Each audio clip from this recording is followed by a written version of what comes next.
મારું નામ મગનભાઈ પૂંજાભાઈ સોલંકી. પેશાબમાં તકલીફ થઈ એટલે મારો દીકરો મને વાઘેલા સાહેબ લઈ ગયો આસ્થામાં. મેં કીધું કે સોનોગ્રાફ કરાવો. સોનોગ્રાફ કરાવીને આવ્યા એટલે મારા દીકરીએ એવું કીધું, મારા દીકરાને કીધું કે તારે કાર્ડમાં તો કરાવવું હોય તો તારે સાંગાણી હોસ્પિટલમાં દાખલ થવું પડશે. અમે ગયા સાંગાણી હોસ્પિટલમાં, ત્યાં દાખલ થયા. વાઘેલા સાહેબે મારું ઓપરેશન કર્યું. હવે શું પ્રોબ્લેમ છે? પેશાબનું ચાલુ રહે છે. અન્ય જગ્યાએ ક્યાંય બતાવેલું છે? હા, આયુષમાં. મારું નામ દિલીપ મગન સોલંકી. હું હાલ કેશોદ ઇન્દિરાનગરમાં રહું છું. મારા પિતાજીને પેશાબમાં તકલીફ થતાં આસ્થા હોસ્પિટલ સમીર વાઘેલા પાસે લઈ ગયા. ત્યારે તપાસ કરતાં એવું કીધેલ કે બાપાને કે સોનોગ્રાફ કરાવવો પડશે. હું સ્ટાર મેજિકમાં સોનોગ્રાફ કરાવીને સાહેબને બતાવ્યો. સાહેબે જાણીને જોઈને અને મને એવું કીધું કે બાપાનું ઓપરેશન આવે. તો મેં સાહેબને જણાવ્યું કે અમારે આયુષ્માન કાર્ડ ઉપર ઓપરેશન કરવાનું છે.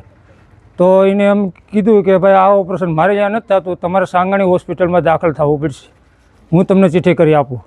ત્યારે હું સાંગાણી હોસ્પિટલમાં ગયો અને સાહેબને ચિઠ્ઠી અને રિપોર્ટ બતાવ્યો. સાહેબે મને પૂછવામાં આવ્યું કે બાપાને કોઈ જાતની બીમારી? મેં કીધું બાપાને ભાઈ એટેક આવેલો છે. ત્યારે સાહેબે અમને કીધું કે તમારે 5 દિવસ પછી આવીને તમારે દાખલ થવાનું છે, પછી બાપાનું ઓપરેશન કરવામાં આવશે. હું 28 તારીખ 8 અને હું 2025ના મારા પિતાજીને અહીંયા લઈ ગયો. ત્યારે સાંગાણી હોસ્પિટલમાં દાખલ કરવામાં આવ્યા. 29 તારીખે મારા પિતાજીનું ઓપરેશન કરવામાં આવ્યું છે અને 31 તારીખે અમને રજા આપવામાં આવી છે. રજા આપી ત્યારે મારા પિતાજીને પેશાબની નળી સાથે હતી. અમને કાંઈ જાણવા મળ્યું નહીં.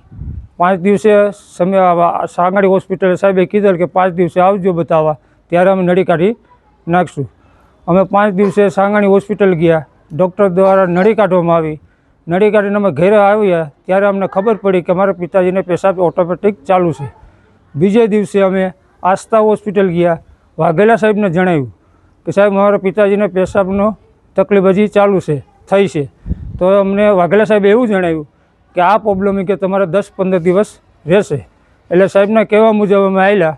15 દિવસ અમે રાહ જોઈ અને 20/9/2025ના અમે આસ્થા હોસ્પિટલે વાઘેલા સાહેબ પાસે લઈ ગયા ફરી બતાવવા.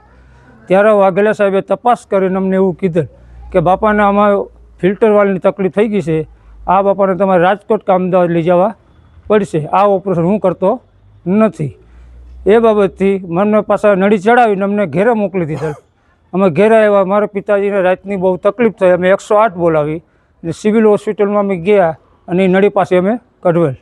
બીજા દિવસે અમે સાંગાણી હોસ્પિટલ ગયો. સાંગાણી હોસ્પિટલમાં રાજેશ સાંગાણીને અમે રજૂઆત કરી કે અમને વાઘેલા સાહેબે આવું કીધેલ છે, અમારા પિતાજીને બીજી હોસ્પિટલ લઈ જવા છે, આયુષ્માન કાર્ડ ઉપર જેટલું ઓપરેશનના ડોક્યુમેન્ટ હોય ડોક્યુમેન્ટ અમને આપો. ત્યારે રાજેશ સાંગાણી અમને ના પાડી દીધેલ.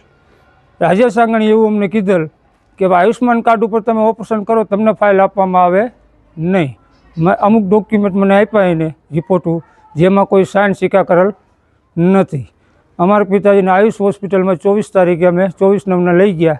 ત્યાં તમામ રિપોર્ટ કરતાં અમને જાણવા મળ્યું કે તમારા પિતાજીને હજી 40% જેટલું ઓપરેશન બાકી છે કરવાનું અને એમાં ફિલ્ટર વાલ્વની તકલીફ થઈ ગઈ. આ મોટું ઓપરેશન આવે એમ છે.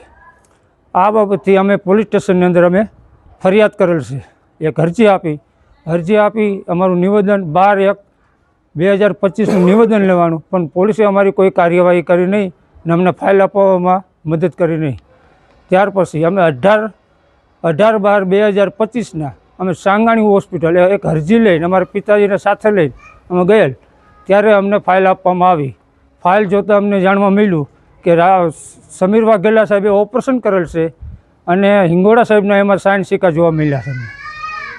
એ બાબતથી અમે ફરિયાદો કરીએ છીએ, પણ અમને કોઈ પોલીસ ખાતામાંથી જવાબ મળતો નથી. અમારા પિતાજીને તકલીફ વધતી જાય છે. એને પેશાબ ચાલુ છે, રોજના એને ડાયપર પહેરાવવા પડે છે. આવી નોબત આવી છે. જો અમારી કાર્યવાહી આગળ પોલીસ ખાતું નહીં કરવામાં આવે તો અમે આગળ જશું. હાઈકોર્ટ લગી અમે જાઓ.